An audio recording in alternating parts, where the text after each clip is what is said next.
Perjalanan menjadi mantu.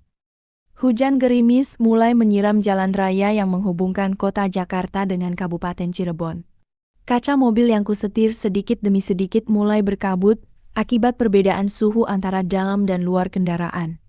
Di sebelah kanan, Raffi, suamiku yang telah menikah denganku selama 3 bulan, sedang menatap keluar jendela sambil memutar-putar cincin kawin di jarinya. Wajahnya yang biasanya ceria kini tampak tegang, seolah sedang memikirkan sesuatu yang berat. "Kamu tidak perlu khawatir, sayang," ucapku pelan sambil menoleh sebentar padanya sebelum kembali fokus pada jalan. "Kita sudah berjanji akan menghadapi segalanya bersama, bukan?" Raffi menghela napas panjang, kemudian menoleh padaku dengan senyum yang sedikit terpaksakan. "Aku tahu, Nabila. Tapi ibu, dia memang sedikit sulit untuk dijangkau. Kamu hanya perlu sabar saja ya." Aku mengangguk perlahan. Sejak pertama kali bertemu dengan ibu mertuaku, Nyonya Sri Hartati, 3 tahun yang lalu ketika Raffi memperkenalkanku sebagai kekasihnya, aku sudah merasakan bahwa dia tidak terlalu menyukai diriku. Wajahnya yang selalu terlihat tegas dan penuh dengan keanggunan klasik, tak pernah menunjukkan senyum yang tulus padaku. Bahkan ketika Raffi dan aku mengumumkan rencana pernikahan, dia hanya mengangguk dengan wajah datar dan berkata, "Baiklah, jika itu yang kamu inginkan. Semoga kamu tidak menyesal nantinya." Aku berasal dari keluarga yang sederhana. Ayahku adalah seorang petani di desa kecil di Jawa Tengah, sedangkan ibuku bekerja sebagai penjaga toko kelontong di kompleks perumahan kami. Sedangkan keluarga Raffi, mereka adalah salah satu keluarga terkemuka di Cirebon. Ayahnya, Bapak Haryo Wicaksono, adalah pengusaha properti yang sukses, dan ibunya adalah mantan guru bahasa Inggris yang kemudian mengelola yayasan pendidikan yang didirikan oleh keluarga mertuaku. Perbedaan latar belakang ini memang selalu menjadi beban tersendiri bagiku. Aku sering merasa tidak layak berdampingan dengan Raffi dan keluarganya. Namun Raffi selalu mengatakan bahwa itu tidak penting baginya. Dia mencintai aku apa adanya, dan itu yang membuatku berani mengambil langkah besar untuk menikah dengannya. Setelah sekitar 2 jam berkendara, mobil kami akhirnya memasuki kawasan perumahan elit di pinggiran kota Cirebon. Rumah mertuaku adalah sebuah bangunan bergaya klasik Jawa Eropa dengan taman yang luas dan indah. Pepohonan rindang menjulang tinggi di sekeliling halaman, dan kolam ikan koi yang jernih menghiasi bagian depan rumah. Meskipun sudah berkali-kali mengunjunginya, aku tetap merasa terpesona dengan keindahan rumah tersebut, namun juga merasa seperti orang asing yang tidak punya hak untuk berada di sana. Kita turun dari mobil dan langsung menuju pintu utama. Sebelum aku bisa mengetuk pintu, pintu tersebut sudah terbuka dari dalam oleh pembantu rumah tangga yang bernama Ibu Yanti. Wajahnya yang ramah langsung menyapa kita dengan senyum lebar. "Selamat datang, Mas Raffi, Bu Nabila. Bapak dan Ibu sudah menunggu di ruang tamu," katanya sambil membantu kita mengambil tas dan jaket. Kita berjalan melewati lorong utama yang dihiasi dengan lukisan-lukisan klasik dan patung-patung keramik. Suasana rumah yang biasanya sunyi, kini terasa lebih hidup dengan suara musik klasik yang mengalir lembut dari ruang tamu. Ketika kita memasuki ruang tamu, aku melihat Bapak Haryo sedang duduk di sofa besar sambil membaca koran, sedangkan Nyonya Sri sedang duduk di kursi dekat jendela sambil menyibukkan diri dengan merajut. "Kamu akhirnya datang juga ya, Raffi," ucap Bapak Haryo dengan suara yang dalam sambil menaruh korannya di atas meja. Dia berdiri dan memberikan pelukan pada Raffi, kemudian menoleh padaku dengan senyum ramah. "Selamat datang, Nabila. Kamu baik-baik saja kan?" "Aku baik-baik saja, Bapak. Terima kasih sudah menerima kunjungan kami," jawabku dengan sopan sambil menundukkan kepala sedikit. Sementara itu, Nyonya Sri hanya mengangkat pandangannya sebentar dari pekerjaannya, kemudian kembali fokus merajut. "Sudah lama tidak datang ke sini. Seharusnya kamu lebih sering mengunjungi kami, Raffi," katanya dengan nada yang datar. "Maaf ya, Bu. Kami memang sedikit sibuk dengan pekerjaan," jawab Raffi sambil menarik tanganku agar duduk bersamanya di sofa. Setelah beberapa saat berbincang ringan tentang pekerjaan dan aktivitas keluarga, Nyonya Sri akhirnya menoleh padaku dengan tatapan yang membuatku merasa tidak nyaman. Nabila, aku mendengar kamu baru saja mengundurkan diri dari pekerjaanmu sebagai staf administrasi di perusahaan kecil itu. Katanya dengan nada yang sedikit menyiratkan penghinaan. Mengapa kamu melakukan itu? Bukankah kamu perlu bekerja untuk membantu Raffi memenuhi kebutuhan hidupmu? Aku merasa wajahku menjadi panas karena rasa malu dan marah yang bercampur. Sebetulnya, Bu, aku ingin fokus untuk menyusun proposal usaha kecil yang aku rencanakan. Aku ingin membuka sebuah toko online yang menjual produk kerajinan tangan dari desa ayahku, sehingga bisa membantu masyarakat desa sana juga. Jelasku dengan suara yang sedikit gemetar. Nyonya Sri menghela napas perlahan dan menggelengkan kepalanya. Usaha kecil? Bukankah kamu seharusnya mencari pekerjaan yang lebih stabil dan memiliki masa depan yang jelas? Raffi sudah bekerja keras untuk mencukupi kebutuhan kamu berdua. Kamu tidak boleh menjadi beban baginya. Kata-katanya seperti anak panah yang menusuk hati aku. Aku melihat Raffi yang sedang mencoba untuk berkata sesuatu, tapi aku segera menepuk tangannya dengan lembut untuk menghentikannya. Aku mengerti kekhawatiranmu, Bu. Tapi aku yakin usaha yang aku rencanakan ini bisa berkembang dan memberikan kontribusi yang berarti. Raffi juga mendukung aku dalam hal ini. Nyonya Sri hanya mengangguk tanpa berkata apa-apa, kemudian kembali fokus pada pekerjaan merajutnya. Suasana menjadi sangat sunyi, hingga hanya terdengar suara musik klasik yang masih mengalir. Aku merasa sangat tidak nyaman dan ingin segera pulang dari rumah ini. Namun aku tahu bahwa aku harus kuat dan menunjukkan bahwa aku layak menjadi istri bagi Raffi dan bagian dari keluarga mereka. Bab 2. Tantangan di balik pintu. Setelah kunjungan pertama itu, aku mulai sering mengunjungi rumah mertuaku bersama Raffi.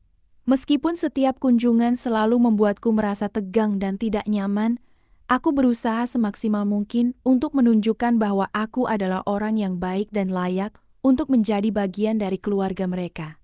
Aku membantu Ibu Yanti memasak, membersihkan rumah, dan bahkan mencoba belajar merajut dari Nyonya Sri, meskipun dia selalu memberikan tanggapan yang kurang menyenangkan tentang hasil kerjaku.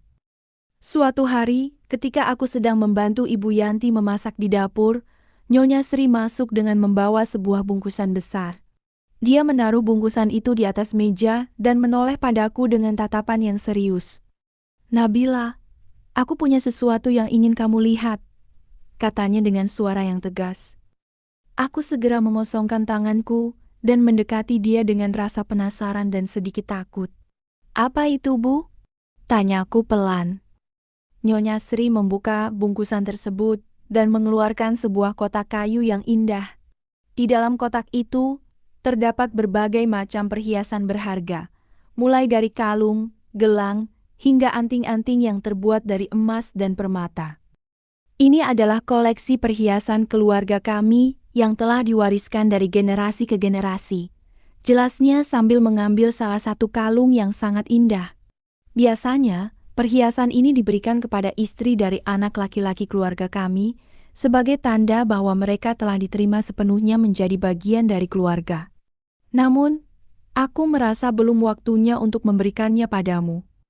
Aku merasa hati aku hancur berkeping-keping mendengar kata-katanya. Air mata hampir keluar dari mata aku, tapi aku berusaha keras untuk menahannya. Mengapa, Bu? Apakah aku belum cukup baik untuk mendapatkan kepercayaanmu? Tanyaku dengan suara yang terengah-engah. Nyonya Sri menggelengkan kepalanya perlahan. Bukan itu masalahnya, Nabila. Aku hanya merasa bahwa kamu masih belum siap untuk menjadi istri yang baik bagi Raffi dan mengelola tanggung jawab sebagai bagian dari keluarga kami. Kamu masih terlalu muda dan tidak memiliki pengalaman yang cukup. Aku khawatir kamu tidak akan mampu mengikuti standar yang kami tetapkan. Aku berjanji akan berusaha semaksimal mungkin, Bu. Aku akan belajar dan menjadi orang yang lebih baik untuk Raffi dan untuk keluarga ini. Ucapku dengan penuh semangat. Nyonya Sri hanya mengangguk tanpa berkata apa-apa, kemudian menutup kotak kayu tersebut dan membawanya keluar dari dapur. Aku merasa sangat sedih dan kecewa. Semua usaha yang aku lakukan seolah tidak berarti apa-apa bagi dia. Aku merasa seperti aku sedang berjuang sendirian dalam perang yang tidak pernah aku tahu kapan akan berakhir. Beberapa hari kemudian, Raffi memberitahuku bahwa keluarganya akan mengadakan sebuah pesta ulang tahun untuk Bapak Haryo yang akan datang dalam beberapa minggu ke depan. Dia mengatakan bahwa ini adalah acara penting bagi keluarga mereka dan semua kerabat serta teman bisnis akan datang menghadirinya.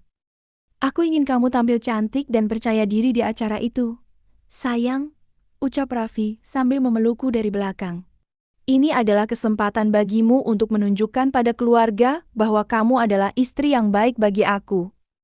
Aku mengangguk perlahan, meskipun hatiku merasa sangat berat. Aku tahu bahwa acara ini akan menjadi ujian tersendiri bagiku. Aku harus tampil sempurna dan menunjukkan bahwa aku layak berada di sisi Raffi. Aku mulai mempersiapkan diri dengan sangat matang. Aku membeli gaun baru yang anggun, namun tidak terlalu mencolok, melakukan perawatan wajah dan rambut, serta belajar cara berbicara dan bersikap yang sopan, dan sesuai dengan adat istiadat keluarga bangsawan. Raffi juga membantu aku dengan memberikan nasihat dan dukungan yang sangat dibutuhkan. Hari-hari akhirnya tiba. Rumah mertuaku dipersiapkan dengan sangat indah. Hiasan bunga cantik menghiasi setiap sudut rumah, dan meja makan yang panjang telah disiapkan dengan makanan lezat yang beragam jenis. Tamu-tamu mulai datang satu persatu, semuanya mengenakan pakaian yang mewah dan bergaya. Aku berdiri di samping Raffi di depan pintu rumah untuk menyambut tamu-tamu. Aku mencoba untuk menunjukkan senyum yang percaya diri meskipun hatiku terus berdebar kencang. Ketika Nyonya Sri lewat di sebelah kami, dia melihatku dengan tatapan yang membuatku merasa tidak nyaman.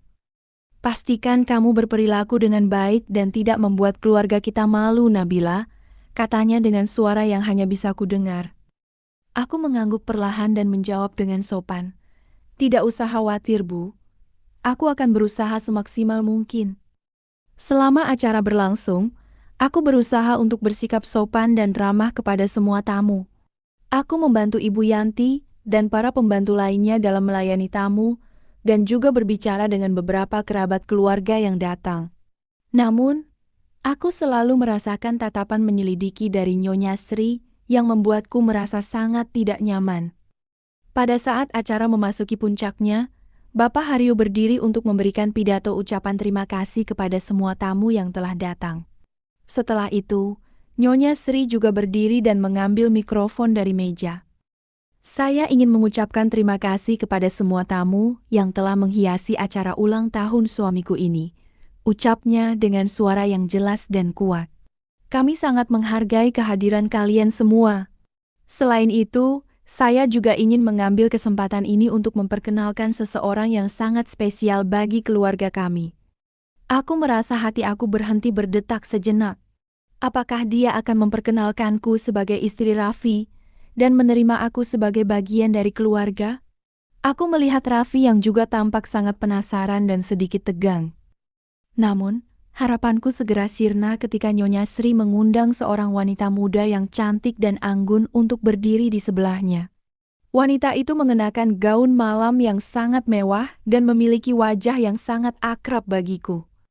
Perkenalkan, ini adalah Dewi Anandita, cucu dari teman bisnis keluarga kami yang telah tinggal di luar negeri selama beberapa tahun. Jelas Nyonya Sri dengan senyum yang ceria. Dewi baru saja kembali ke Indonesia dan akan menetap di sini untuk beberapa waktu. Dia adalah orang yang sangat cerdas dan berbakat, dan saya yakin dia akan menjadi aset yang berharga bagi masyarakat kita. Selama pidatonya, Nyonya Sri terus memuji Dewi dan mengatakan bahwa dia adalah contoh wanita yang sempurna yang harus diteladani. Aku merasa sangat tersisih dan tidak berharga. Seolah-olah aku tidak ada di sana sama sekali.